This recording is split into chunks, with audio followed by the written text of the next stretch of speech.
Just to inspire some people, what did you make last year revenue-wise as a notary signing agent yourself? About $78,000. That is awesome. And I'll be honest, I've always wanted to just run something. And I've always became so close to where someone's like, okay, well, we want you to run this store. Because in my mind, I have a lot of passion, a lot of heart, and a lot of ideas.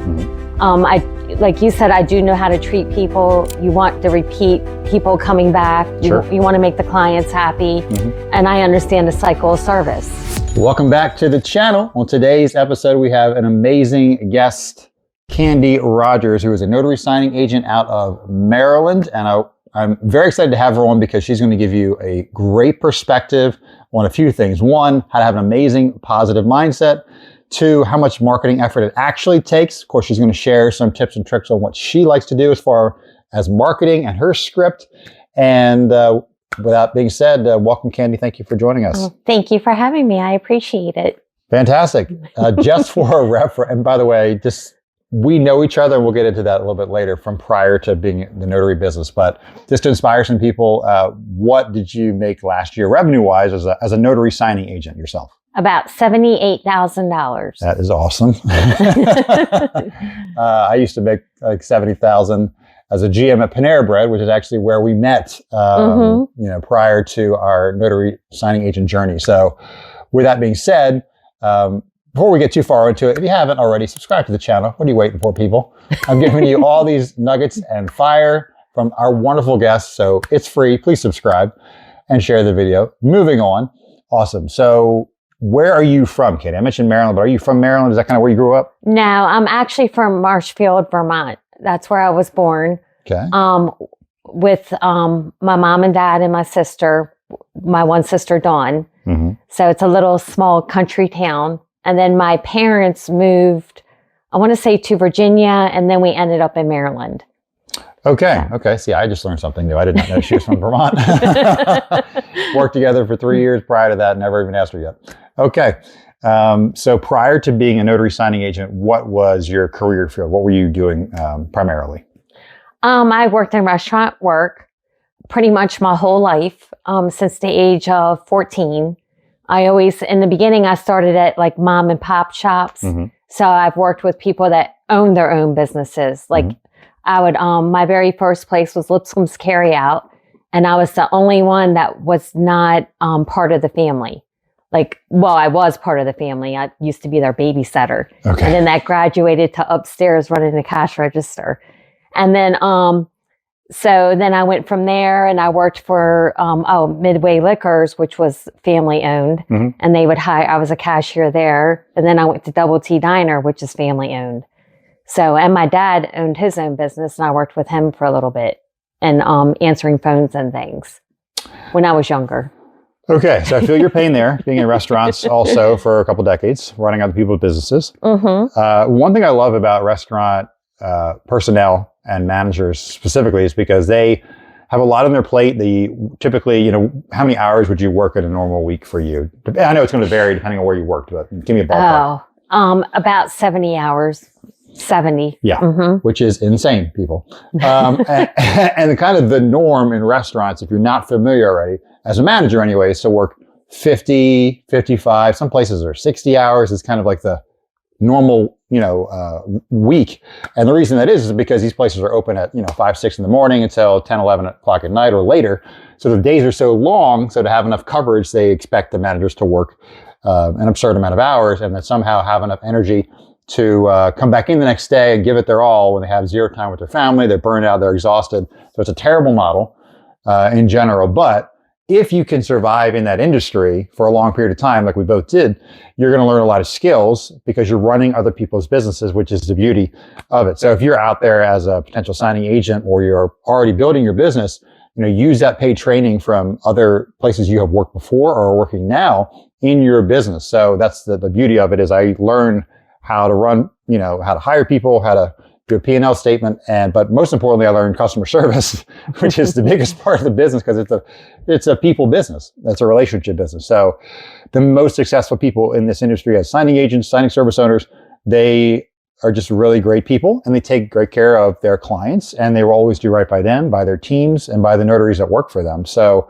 that's kind of the resounding theme, because there are plenty of signing services in our niche that have bad reputation. And it's because they don't take great care of the notaries, which is unfortunate. So that being said, moving right along. So how did you become a notary? Actually from you. Okay. We worked together at Panera Bread, and you had left, and then That's right, I quit, baby. well, COVID happened, and I'll be honest, I've always wanted to just run something. Mm-hmm. And I've always became so close to where someone's like, okay, well, we want you to run this store. Because in my mind, I have a lot of passion, a lot of heart, and a lot of ideas. Mm-hmm. Like you said, I do know how to treat people. You want to repeat people coming back. Sure. You want to make the clients happy. Mm-hmm. And I understand the cycle of service. So when you left, I just assumed that that was going to be my cute little location. And unfortunately, it didn't work out like that.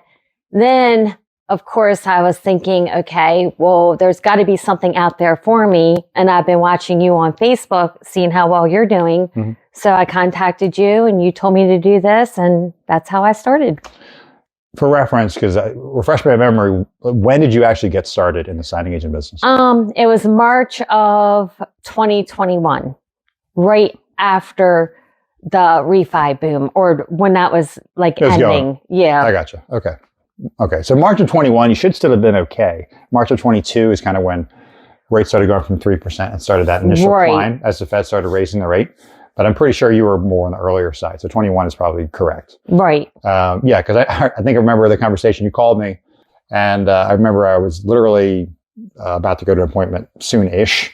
And I was talking to you in the car. And I think the conversation was something to the effect of like, yeah, I'm making $10,000 a month. And you're like, huh? That's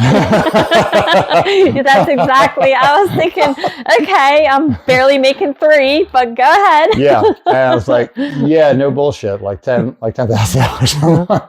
I think at the time, yeah, if we talked in March of 21, I think my best month ever as an individual signing agent was February of 21. I make over $17,000 that month. I said that number, and you're probably like mind blown. Yes, I was. Oh, and also keep in mind, that was about the time my dad was struggling with bladder cancer. Yeah. So I felt torn because we received the news and in January, and my dad lives with me. Mm-hmm. And then my fiance, Scott, he was a general manager at Bob Evans. So he worked crazier hours than I did. Mm-hmm. I will say one thing, Panera Bread for the hour wise was much easier than the other restaurants I've worked for. It's a lot less than normal for sure. Yeah. So still, given that, I'm thinking, okay, how am I going to, if my dad needs help, be home, but be at work 10 hours a day? Right. It's just not going to work. So that's when, and then when you told me what you were doing, I'm thinking, okay, I know I still have to put a little effort towards it, but I could still have the quality of life and rearrange my schedule a little bit.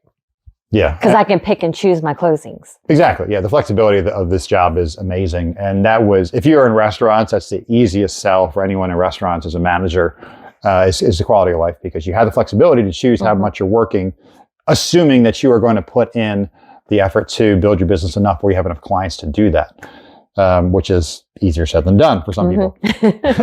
Okay, great. So started in 21, kind of walk us through the journey. How long were you still working at Panera Bread while you were kind of learning the business?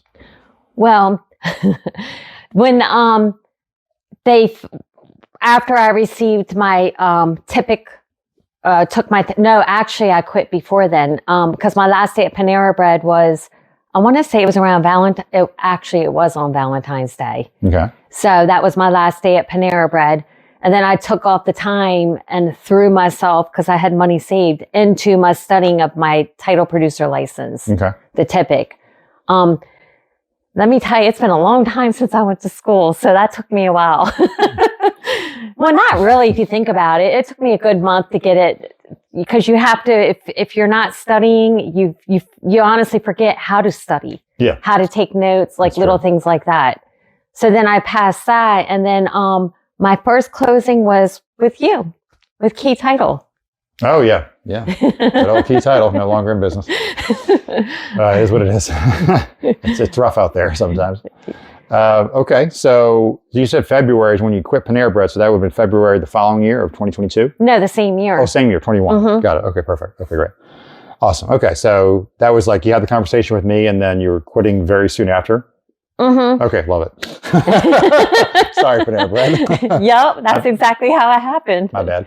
Okay, great. So talk about what you did when you first started to kind of get your name out there and get on preferred list with signing services, because that's probably who you first initially were working with. So before we get into direct marketing, signing services, what was kind of your go-to plan there to get on their radar? Well, I took the course LSS with Mark Willis because that's what you suggested to take. Yep. And in his course, it said that you... Loan signing system? Yep. See, I took that right here. Links in the description below. Mm-hmm. In that course, it says that you should call up and talk to the signing services and introduce yourself and things like that. So I would call up and say, hi, my name is Candy Rogers with LSS Signing Nation. And I would let them know that I've been dealing with clients for 35 years. I've been in the customer service for 35 years. And I would like to add value to their company by bringing my great PMA, which is positive mental attitude, to the table.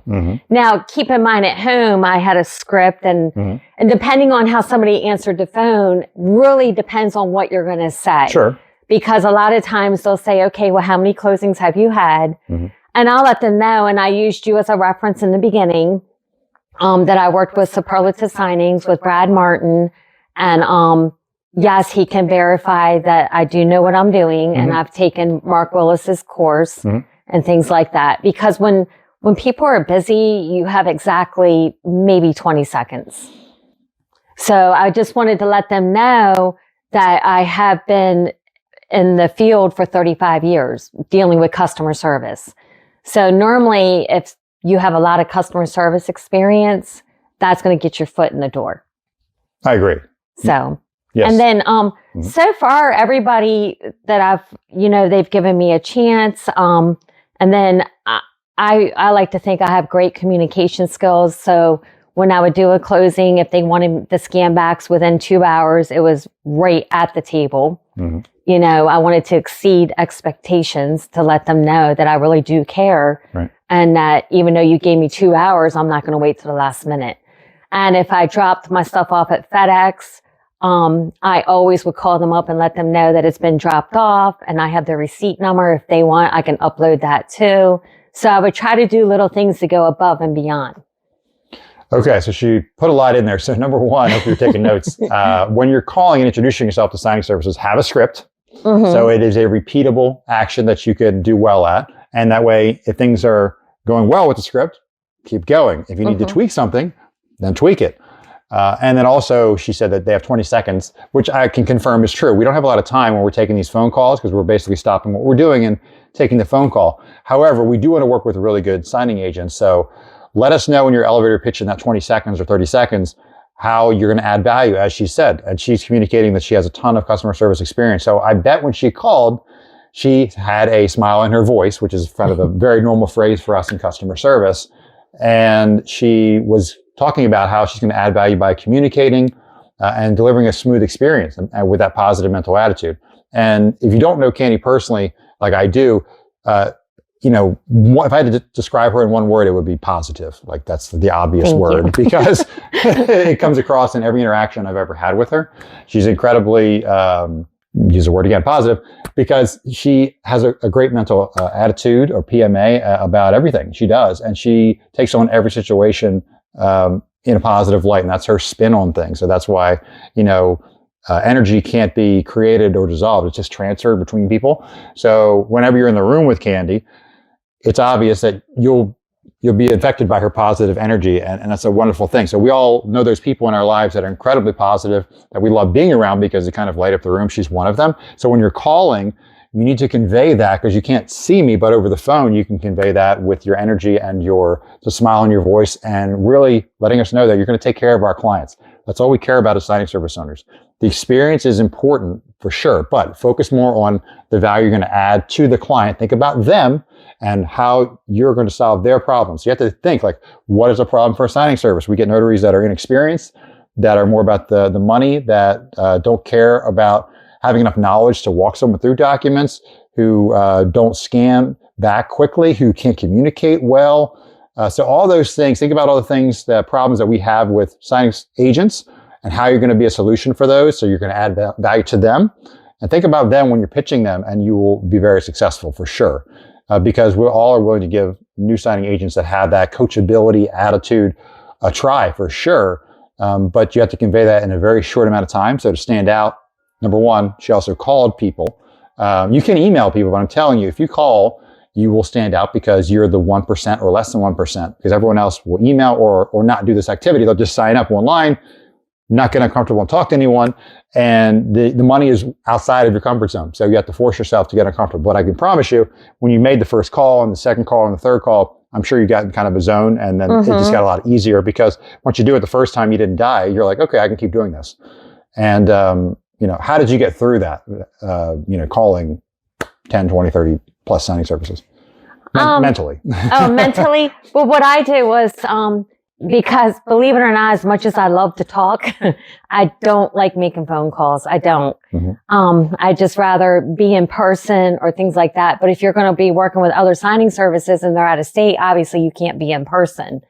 So I just made up a list, and I just made up my script, and I woke up one morning and I said, okay, 5, 4, 3, 2, 1, boom, I'm going to do this. That's my key, especially if it's something difficult you don't want to do. Count backwards. It's something I read in one of my positive books. To get over the hump, to count backwards. And then when I received, I think it was Comfortable Closings with Calvin was my first one. And I actually talked with Calvin, and I introduced myself, and then he's like, okay, I'm going to mark you on our preferred list. And then that night I received the closing with him, and I went out and did it. So, and he's been using me ever since. and I bet you followed up and made sure everything went well. Yes, I still do. Again, just take notes, people. Okay, so transitioning to signing service to direct marketing. So when did you kind of start direct marketing in your journey? Let me think. How did that happen? Actually, I had an escrow officer reach out to me, and then she wanted to use me direct, even though I told her that I did work with a signing service. She said she'd prefer to use me direct. Sure. So when I started working with her direct, and I started seeing how my income was a little bit more, and I could have more quality time at home and work less. Because in the beginning, that was my main goal, was I wanted to be home more and work less. I thought, I should just go out and do direct work. So again, what do? I go back to all the videos of Mark, and I went through how to get direct work, and I just started walking up to title companies. Now, in the beginning, as outgoing as I am, I know everybody's thinking, it's probably easy for her because she's so outgoing. But actually, no, because I will never, ever, ever forget. I can't think of the title company, but it's down the street from where I live. And I walked in there, and I spent all this time on this cute little extravagant basket. I'll never forget this. It was the first time I walked into a title company. So I walked in with this basket with a big old smile on my face, all amped up, ready to go. Hi, my name's Candy. I brought you this as a thank you for allowing me to come in and meet you. The lady took the basket, laid it down, and said, we have enough notaries. Have a great day. Wow. So I laughed and I thought to myself, what did I do? Yeah. Okay. So how did that feel? It was horrible because, like Brad said, I'm used to being to where when I go in a room, everybody automatically likes me. Mm-hmm. I'm just used to that. Yeah. So they come up and they talk to me, and then all of a sudden it kind of crushed me a little bit. And I'll be honest, not to sound negative or anything, I did not market for a long time. After that? Yeah. Okay. Because I got scared. Yeah. I was like, I let fear take over because I was like, wow, because, the money was coming to me easy. So I'm thinking, oh, I'm going to go market and I'm going to get all this business. I'm going to make all this money. Mm-hmm. People like me. Why wouldn't somebody not like me? So I found out real quick. Oh man, that's tough. Okay. So I get it. You were shell shocked because you had an incredibly rude person, which, it's going to happen when you're marketing. Not everyone's going to vibe with you. To think you're going to close 100% of everyone you touch and get in contact with is delusional. Okay. If you get 30%, you are doing really freaking good, guys. Mm-hmm. So rejection is part, and hearing no is part of that process, whether it's in person, over the phone, email, whatever. So great. When did you decide, okay, enough is enough? Like, I want to go out and try this again. Well, when, I was realizing that, I wanted to pick and choose the signing services I was going to work with. Okay. And then I wanted to pick and choose the title companies. So I reevaluated my situation. Mm-hmm. And I started watching other videos, like your videos on marketing, mm-hmm. and other signing services, their videos on marketing. And I had to find my own niche. So instead of baskets, I used like cute little, as a matter of fact, I have one here that I was going to give you when we were finished. Oh, fantastic. But cute little bags like this, something that fit my personality. Can you do me a favor? At least on your camera, hold that up, and my man Chris can zoom in on that. But it's just, what's in there, just for reference? It's a little thank you card, mm-hmm. that says, thank you for supporting my small business. And then I put on the back, handwritten, you're the best, with a big happy face. Because I love smile faces. Mm-hmm. Okay. And then I have cute little hospitality mints that say thank you. Right. And then little candy, because chocolates and stuff, because my name is Candy. And you figure I take candy too. They can relate, right. Top of mind. How could you forget my name? Okay. So I did that. And then I went into a title company, and the second time it got much better. Okay. They use me to this day. Okay. Yeah. The exact opposite. Yes. But I had to come up with my own niche, my own personality, and I had to make it more me. Yeah.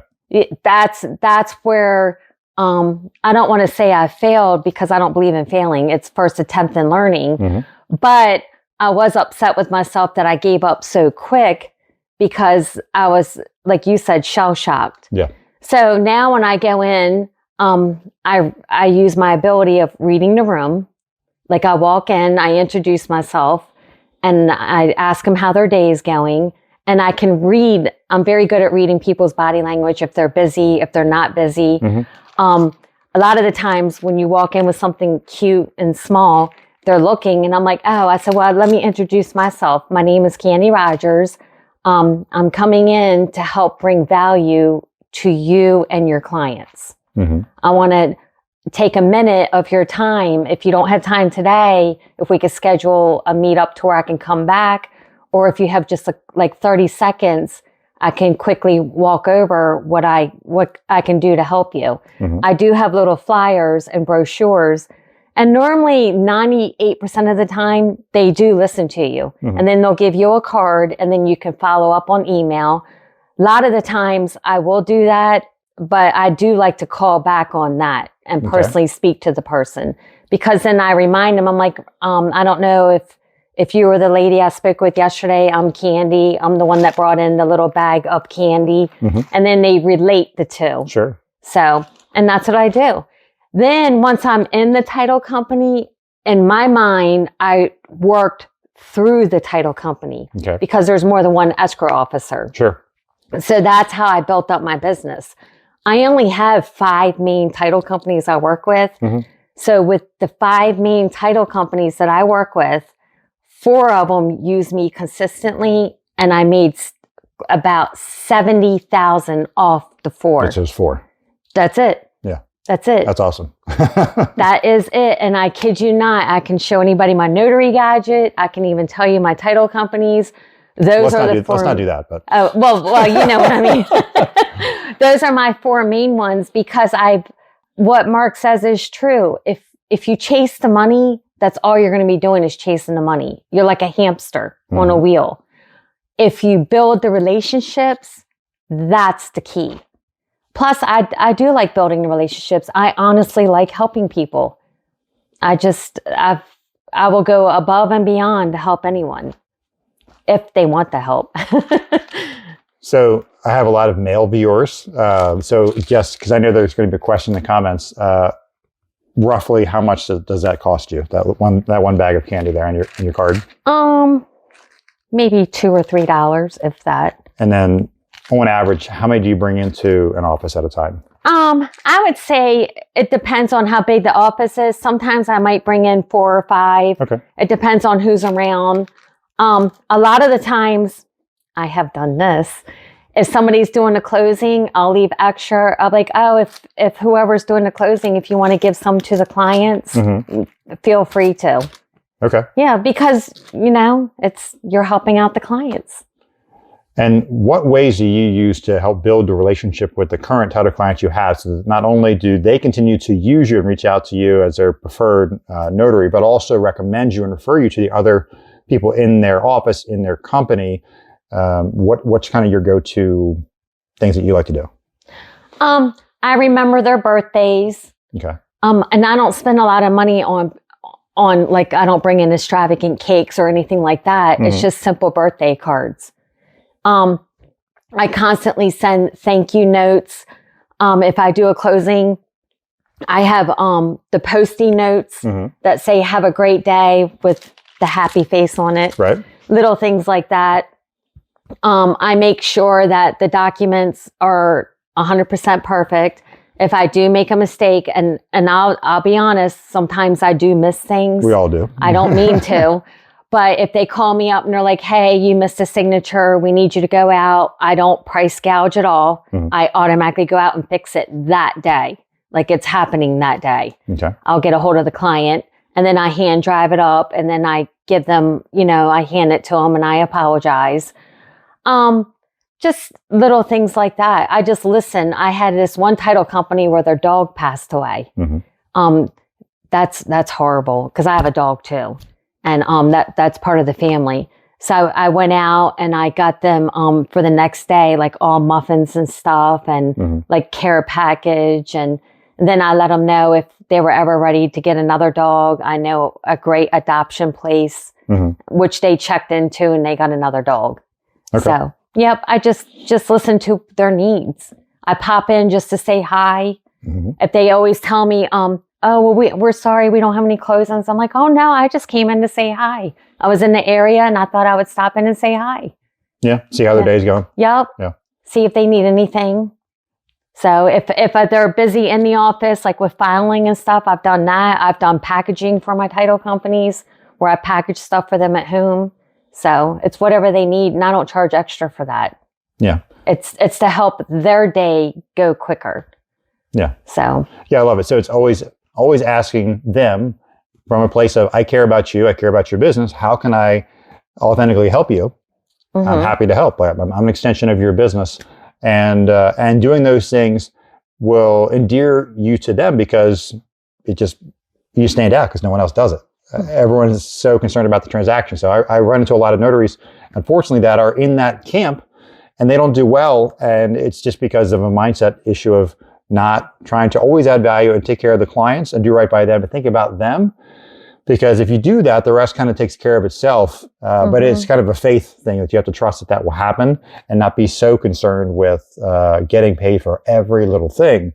So that would be definitely a coaching point. If you want to deepen your relationships, pay attention to your clients, remember their birthdays, do pop-in visits, and be genuine and authentic to you, whatever your personality is. Don't try to be something you're not, for sure. Oh, not to cut you off, even with their lenders, because a lot of escrow officers work with the same lenders. Yeah. So when you're, like if you happen to be at a table, and keep in mind, I've been doing this like about 3 years.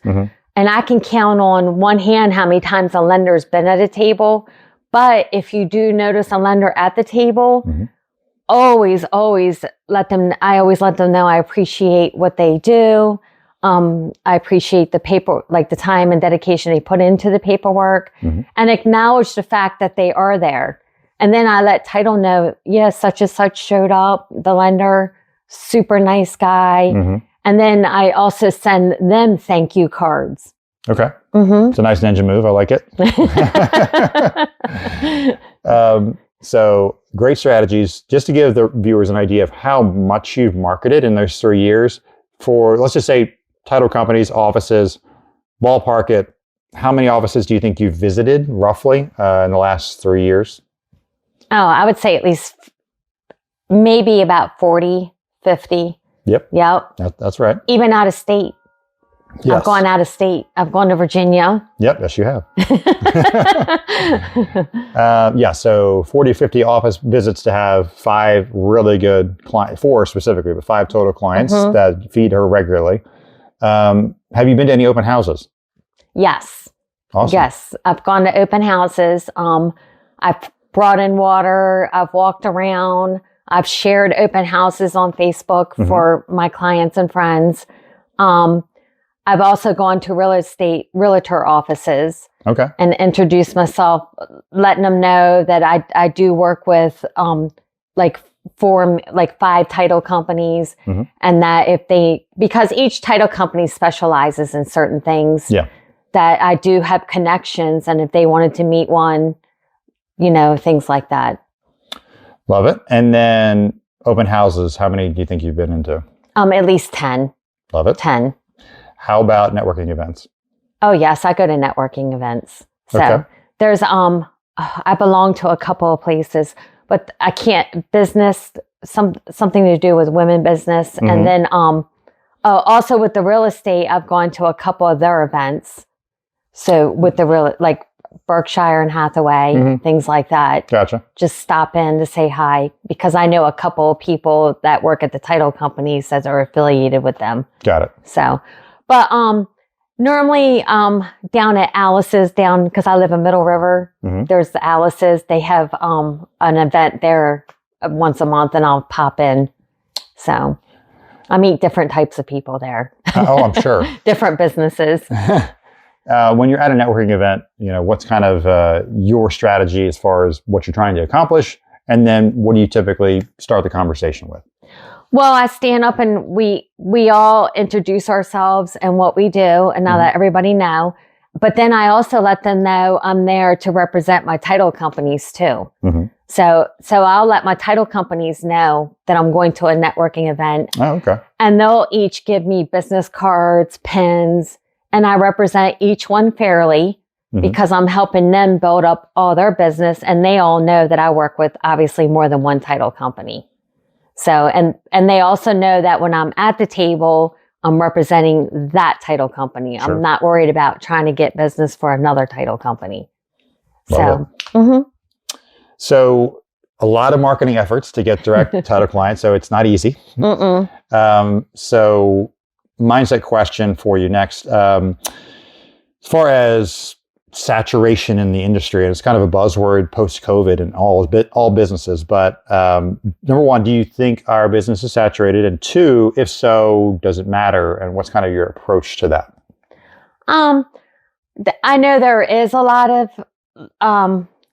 I guess, notaries, loan signing agents, or signing services. But I'm not too worried about that. I meet a couple of them down at FedEx, and not a lot of them have taken Mark Willis's course. Okay. I just pretty much, I worry about, I'm focused and I have a plan, and I really want to help people. So I'd let them know, hey, because they'll ask me, well, where do you get all your business from? I'm like, well, I belong to this program. You should check out Mark Willis. A lot of them don't even bother to take the time to check it out or to even look at it. They just want you to hand them the business. Right. So that's why I'm not worried about it. Yes. Because and I look at it like this. I'm a very hard worker. I will go out there and get it. So. Exactly. So. Yeah, I agree. It's always the 80-20 rule. The 80% of the notaries that are not willing to work for their business, that are not willing to get better, be a constant learner, and get better at their craft and think about their clients. And we're kind of the opposite, where as long as we know that we're getting better, because we know we are always leveling up and there's always something to learn, and we're always focused on our clients, the rest just takes care of itself, because we easily stand out. And it's pretty obvious when we interact with our clients or prospective clients. It's just like the restaurant work. When you want to become a general manager and you're an associate, you put in the extra time, the extra studying, the extra hours, and you're going to want to shadow the general manager to find out what it entails and what to do. Well, just like with notary, if you want to get better or build up the business, then you're going to go out there, you're going to market, you're going to go to marketing events, you're going to sit with other notaries, you're going to make it known that you want to learn. And in order to do that, you have to put in the time. Not everybody's going to do that. Yeah, I agree. People want to hand it to them. If you want to hand it to them, you're probably watching the wrong channel. I know that people watching this channel are hardworking students, because if you're watching this, it tells you you're trying to get better. You're trying to steal some good marketing tips, which you should be doing, writing them down and implementing them in your business. The knowledge is great, but if you don't apply that knowledge and actually attempt to use those tips and tricks, what is the point? So please promise me you will do something with the knowledge you're getting from this video. I don't care what it is. And leave me a comment or shoot me an email and tell me how it worked out. Well, you know what Mark said to me? I can't remember, but I commented on one of Mark's posts and I loved it. I said, knowledge is power. And he put underneath, applied knowledge is power. And I loved it. I'm like, oh, he took my thing and took a step up. I love it. Yeah, that's a huge difference. If you never apply it, it's literally pointless. You've wasted your time. It's the truth. Awesome. So I want to transition to you. We were having a conversation prior to shooting the podcast about starting your own signing service. So tell me your thoughts about why you want to start a signing service in the first place. Well, right now I'm at the crossroads where I feel like I'm spinning my wheels. I love doing what I do, but I want to help my clients even more, and I want to offer them more. And right now I can only offer myself.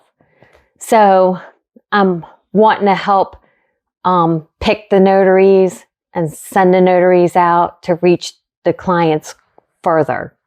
Obviously, I can't go to every single state. And I have a lot of my clients do have a lot of closings that they do out of state. So adding value, always important. When you start your signing service, I know you're still thinking of the name, so we won't drop it here, but what is something that's important to you for the notaries that you will hire? What do you think you're going to be specifically looking for? Creating a positive experience. Shocker. Okay. And I already have the name, so. Okay. Okay. So you're fine sharing the name? Yep. Okay. Let people know. It's going to be PMA signings. Which is what I thought you were going to say. Positive mental attitude, creating a positive experience with every settlement or every close. I haven't really figured out what word I'm going to use at the end yet. Okay. So the PMA signings. So when you watch this video, do you have a website up yet? Yes. Okay. Perfect. So signing service is still in the works, but when she is on there, she'll be on that loan signing system signing service list. The loan signing system students are probably familiar with. So obviously preferable treatment to the loan signing system community, but you still need to get on her favorites list and preferred list, that positivity and really focusing on leaving an amazing experience for the clients, not just point here, sign here, point here, sign here. That's not the type of closers that you or I like to work with. We want to work with people that are all about doing right by the clients, taking care of them, walking through the documents if they need their hand held. And that's important, not just for us, but most signing services are like that, because we understand the better the experience, the better our clients are going to appreciate that and continue to use us. So we love working with those people because we continue to feed them. I don't even know, I haven't looked in a while, but I think you've probably done 150, 200 closings just for our signing service alone. And that's how much someone will continue to use you if you really stand out and take amazing care of their clients. But so good luck on the signing service. Thank you. Hopefully our chat beforehand will help in that regard? Yes, it will. Awesome. All right. So we're getting to the end. I do want to touch on this question. So where do you see yourself 5, 10 years? What are you working so hard for? Because I know you transitioned from restaurants, signing agent, now you're starting a signing service. Where would you like things to be in 5, 10 years? What would that kind of look like for you, from what your day-to-day would look like? What do you envision that to be? To where I have this huge signing service, and I'm just helping people learn and grow. Okay. To where I hire schedulers. I don't know. I just have this need to where I want to help the notaries learn and grow. And I think with the positive attitude I have, it would work well. It would go. I've always done teaching and coaching my whole life. That's true. And every position, every restaurant I've worked at, it all started with Cracker Barrel. I was their employee training coordinator. So, and that meant I was in charge of everyone's training, including the managers, making sure everything was up to date, making sure they were okay on the training. And at one time I opened up a new store, and that was my role. And I was in charge of 250 people. And that was when I was at my happiest. I loved it. So I definitely want to do the signing service, and that's what I want. I'm sure the money will follow. I know everybody's like, oh, well, you want the money, you want the $1 million, but it's all about the experience for me. I really want the notaries to go out there and help the clients. I've helped a lot of different clients. I've helped clients with like reverse mortgages, and watching somebody, go through something like that because they want to keep a house that their kids grew up in and they have no one to leave it to, and they want the equity out of it because they just that's where they want to spend the rest of their days. And knowing I was able to do that has brought such joy into my life. So that's what I want. Okay. And then on the personal side, where would you like your day-to-day life to be in 5 to 10 years? Is it running the signing service full time? Is it traveling with Scott? Is it, hanging out with Ashley, your daughter? What is it? It's actually spending more time at home and getting Scott to help me run it and getting him out of the restaurant world. Okay. So let him take care of the book part, like the book work or whatever, and spending more time with my daughter. I always, with her, and obviously she works for you. Yeah. But she has a non-compete, so she can't work for you. No, I wouldn't want that. No, because I always wanted. She doesn't. No, I always wanted her to decide what she wants to do in life. Ashley's extremely artistic. Yeah, she is. So I would love to see her follow that. She's so natural at it. And I never wanted her to feel like, oh, well, now I run my mom's signing service, so I'm stuck doing this the rest of my life. I wanted her to have options. With me, just maybe getting college kids or whatever, something that they can do for my schedulers. But right now, I kind of have to start it from the ground, baby it a little bit, sure. Give it training wheels, and then let it go off on its own. That's a good analogy. For real, I have to teach it how to walk. Yeah. For those watching that are thinking about starting their signing service, it is a ton of work just from getting the systems in place to hire notaries consistently that are good. Because you would not believe how many notaries are out there that are absolute trash. And that's not that they're shade on them. It's just the actual reality of it. So we have to put so many systems in place at Superlative Signings to make sure they never even get a chance to be in front of our clients. So we kind of take extreme measures to make sure that happens. So worst case scenarios, our fires are very small, very minor things that our clients are more than happy to overlook because we're taking care of them and making it right immediately, and we're eating the fee on that. And it doesn't happen much, clearly less than 1% of the time for us. But there's so many people out there say that your initial main pain point, Candy, is going to be putting up the roadblocks to not work with notaries that don't know what they're doing, so are kind of ignorant, but also those that know what they're doing and are just really trying to take advantage of people. Unfortunately, it is what it is. They're out in every industry, not just notaries, unfortunately, but that will be the biggest headache for you. I'm telling you, the first 3 months, you will notice things that your notaries will do and you will scratch your head like, why did they do that? How is that possible? And the impossible will become possible. So that's the challenging part. But if you take every opportunity when there are mistakes like that and put systems in place in your signing service to make sure or limit the possibility of that happening again, you will get much better, much faster. And then your operations will get to a point where you're just kind of humming along. And it's just very minor blips you're adjusting. But at the beginning, there's so much you got to put into it just to make sure that you shield your clients from those potential bad closures out there. And you're really actively looking for and working with the best that are all about that positivity and taking care of great clients, because they are out there for sure. And we have great preferred lists at our team, and happy to share. If you need help in certain areas and you're looking, happy to share that. We also are in a Facebook group of other signing service owners, the ambassadors. And the Next Level course for Mark Wills, if you're thinking about starting a signing service, has that course I was talking to you about. But also, I forgot to mention, when you join that and you get that course and you go through those trainings, you also are in a Facebook group with other signing service owners just from the loan signing system. So you can, especially when you're starting, is when you'll use that group the most and ask a billion questions and get answers from many different people. So I appreciate the fact that you've been on the podcast with us today and sharing your journey. Definitely my pleasure. Where can people find you if they want to ask you questions or hit you up on social media, your website? I'm on Facebook. I'm also on Instagram, and you can literally type in PMA signings and it'll come right up, and you can message me right in there. Okay. On Instagram? Mm-hmm. And no, you can on Google. On Google, you can Google PMA signings. Oh, sure. Yeah. And my website comes up because I had somebody help me set that up. Okay. But I do want to go back and do things like how Mark does it, because I know Mark's way and your way, and I'm sure Calvin does it that way. It works. So I don't want to deviate from that.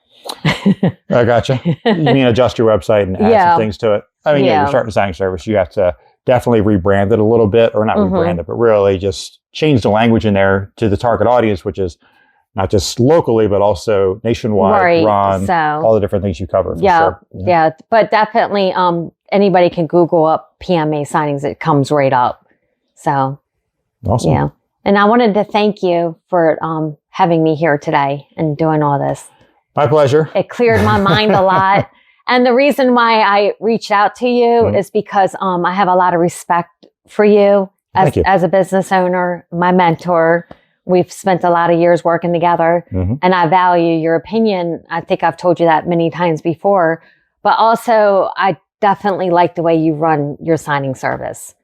So I figured, why not reach out to somebody that runs it, that I respect.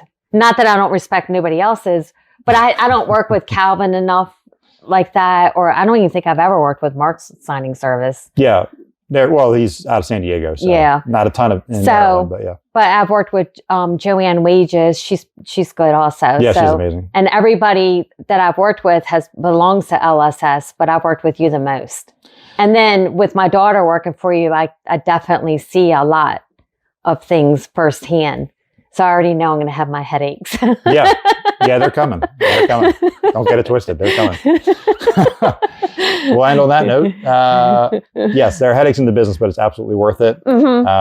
So I appreciate you being here on the show. And for those of you watching, if you reach out to Candy for questions, if you have any questions or concerns about starting a signing service, happy to help. Drop some comments or shoot me a message or email me. superlativesignings.com.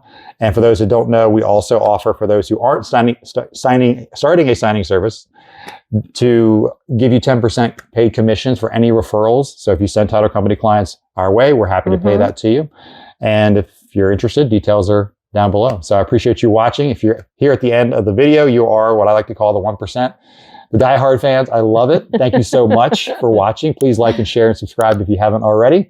And until next time, guys, happy signing and peace. Bye. Thank you.